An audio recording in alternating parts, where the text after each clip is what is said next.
Welcome back to the channel. You're locked into OG Superfly Garage, where we don't whine, we just grind all the time. Let's go. Okay, in this episode of the Black Widow, we're gonna be taking out the dash, and we're gonna be taking out the steering wheel, the seats, and perhaps the heater box, and so on like that. So if you're new to the channel, just an update for you where we are in the process. We're actually just kind of stripping things out of the Black Widow, kind of to be bare bones, to only put it back together again. That gives us a chance to actually look at the wiring and things of that nature. If we need to make any changes, take out some of the wiring that we don't need, okay? And then so we can put it back together for the new engine that we're gonna put in there as well. And perhaps a vintage air kit as well, so we can update that to be more modern controls for the AC as well. So that's the update. So at this point, we gotta get busy, so let's do this.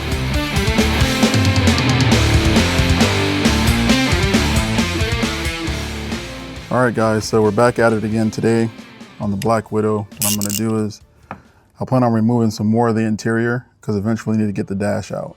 So just trying to keep things organized as we go along. It's about this big Ziploc bag. I mean, it's kind of overkill, but it is what it is. I have enough of them so we can keep things labeled.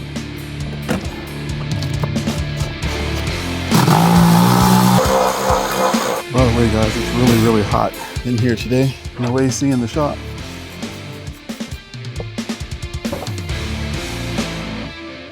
Now comes the hard part. Trying to take it out of here without tearing something up.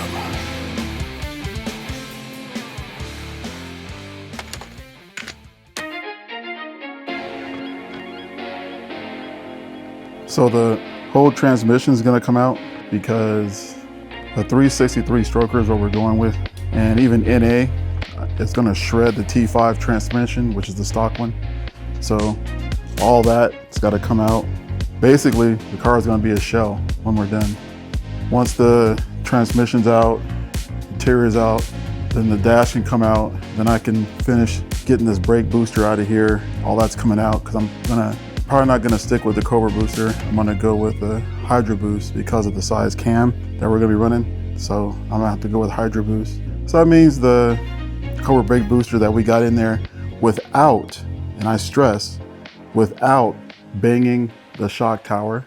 We got it in there, video proof. We did it. So it can be done. But we had to elongate the holes in order to do it right. So that's the safest way to do it. But anyway, all that's coming out. And I believe Fiddle Fart's gonna send us a new brake pedal assembly. But we'll have to take his brake pedal off or figure out a way to modify it so that it will actually work with Hydro Boost. Because as you know, with Hydro Boost, the point of leverage on the brake pedal is lower sometimes or something like that. So we gotta do the math on that and figure that out till we have that adjusted correctly. But anyway, we'll get her done, you know, one step at a time. But right now we're still in this tear down phase. So taking stuff apart, trying to throw away the things we don't need, obviously. I'm probably gonna keep the T5, store it somewhere in the corner because it's the one that came with the car. So might as well keep it along with the engine block. Tip, I don't know how you do it, man. Down there in Texas, don't even have the AC on in your garage. And you're in there working and all that heat, bro. I don't know how you do it. My sweaty hat's off to you, brother. Cause it's like dang near 90 degrees here. It's hot. So we're gonna get this radio out and get this console out and try to drop the transmission. Speaking of radios, I'm not sure if I'm going to actually reuse this radio. I know I had sent it off and had Bluetooth put in it, but honestly, I think it was a waste of money. Not because of the guy's work, but I'm just not sure if I'm gonna reuse it. Ever use the radio on it. So I might just put the radio delete back in. Excuse me. What do you guys think? Radio delete? Let me know. The left side's coming free, but it's this side over here. You ever wonder what it'd be like to work on these cars and not have an issue? Man. There. Woo. Without damaging it.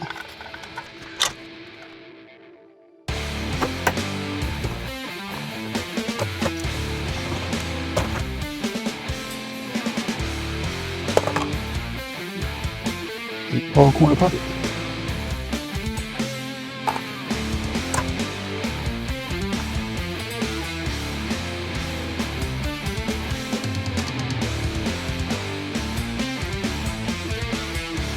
Not sure if you guys remember when I actually painted this console and cup holder, because they were black at first, so that's how it came from LMR, because they don't have the exact color of scarlet red. So I had to paint it, and I used, I believe it was Firestorm red or something like that.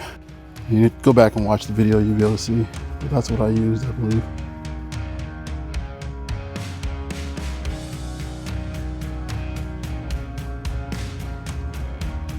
So I'm thinking about putting in a vintage air kit in here. It's expensive, but it'll modernize everything. So what do you guys think? I mean, the dash is coming out anyway. Everything will be torn apart. So why not put it together the way it should be, right? I don't know. What do you think? So is it a worthy upgrade? For certain things, guys, I'm taking pictures that I can refer back to if I have any questions. It's always a good idea, especially when it comes to certain screws, wiring, whatnot, mainly the plugs. So my plan is to buy the interior screw kit for the entire interior inside. So just in case I lose one, or you know, one has surface rust on it, I can just replace it. So you ever wonder why Ford and some other cars, why they happen to like do things kind of weird? And by weird, I mean like they'll have like, say, metric size and standard size all over the car. You know, nothing's consistent. Like, hey, you know, these are, the car is American made, so it's all standard. You know, the car is Japanese made car, so it's all metric size. I don't know, it's just kind of weird that vehicles have a mixture of those.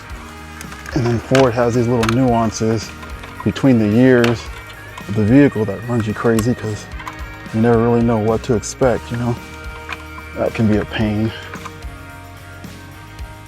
I gotta take these out. Gotta take that panel off. Knee bolster, I guess they call it. So, and then to reach the other screws on that side. And then this should just come right out.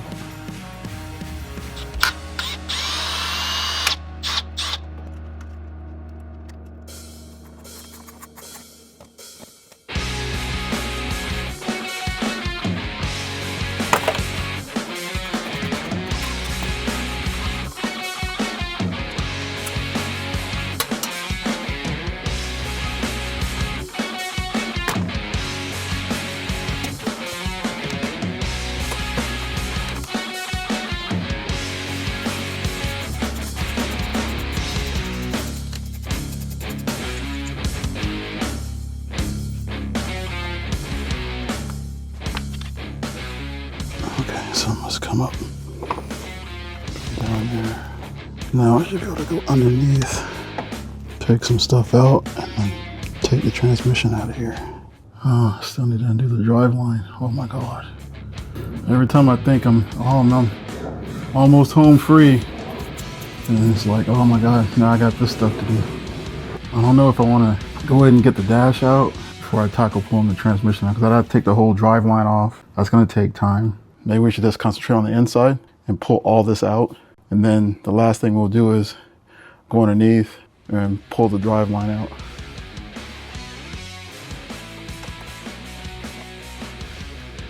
I'm not saying this to be funny, guys, but seriously, all you guys with little hands, man, thank God you have little hands, because man, it gets to be a pain in the behind trying to get your hands to fit in these tight spaces. So like I said, not a slight against those with small hands. Crazy part is I fought to get this screw in for hours. Man, it was hours. It was like late night when I got this out.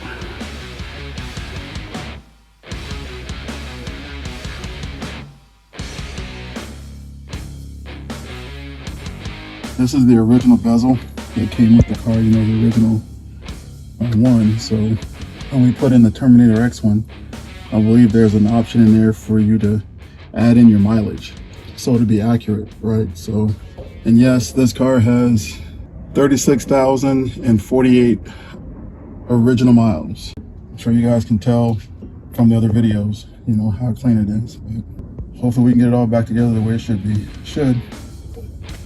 Anyway, I'm beyond nervous now, so So we just gotta keep going.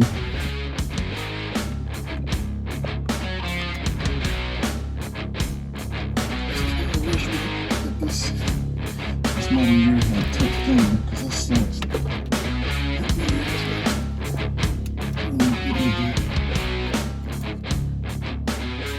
So there it is. Yeah, let's put the video documentation of the mileage.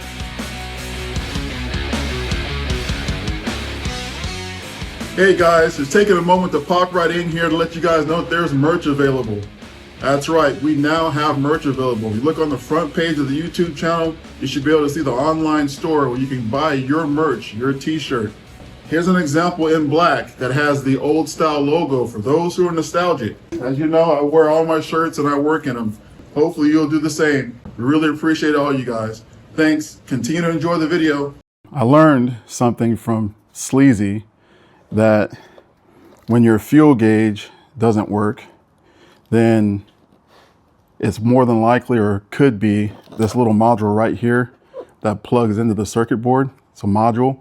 It's called the slosh module that you would probably want to try to change first. And so he did it and it fixed his fuel gauge. So now it reads correctly. So once again, it's a slosh module that plugs in right here above the coolant temp and fuel gauge. It's oil pressure and fuel gauge. This little thing right here.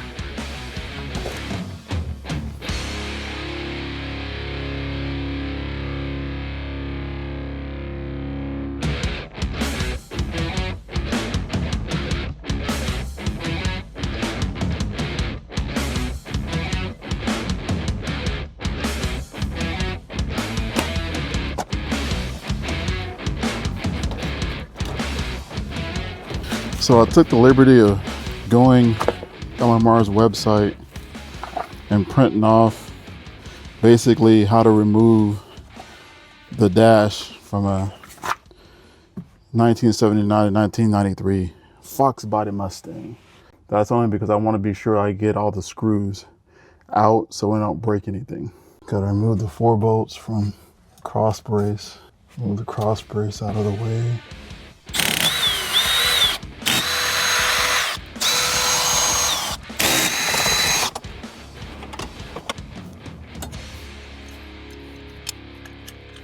Anyway, you take your car apart, you find things that maybe shouldn't have been unplugged. I don't know what this is. Gotta remove the bolts for the hood release and let it hang down. We got a lot of wire cleanup to do because some of this doesn't make sense. I think they want you to just loosen these 2 bolts like I did, so that this doesn't fall on your head, because you got to remove these 2 down here now, and I'll let the column lay down.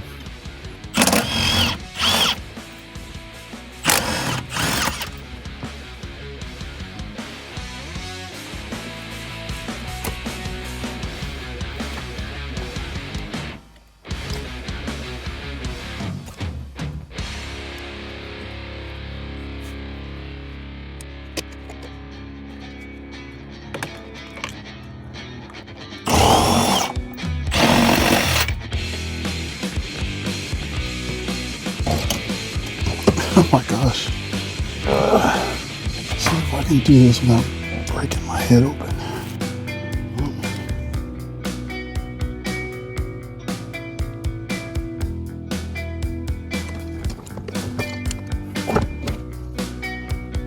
So literally I could take the whole steering wheel out at this point.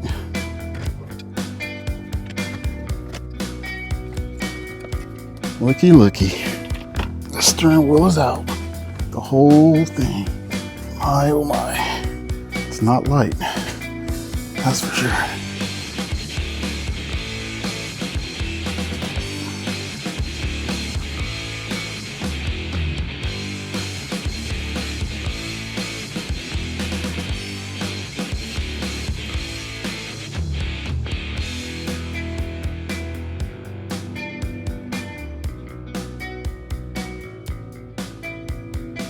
Well guys, that's it for today. Stay tuned because there's more to come. And thank you all for your support, because none of this would be possible or even fun without your support. So thank you very much.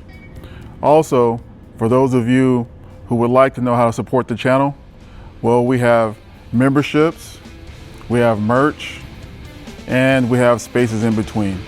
So until next time, see ya.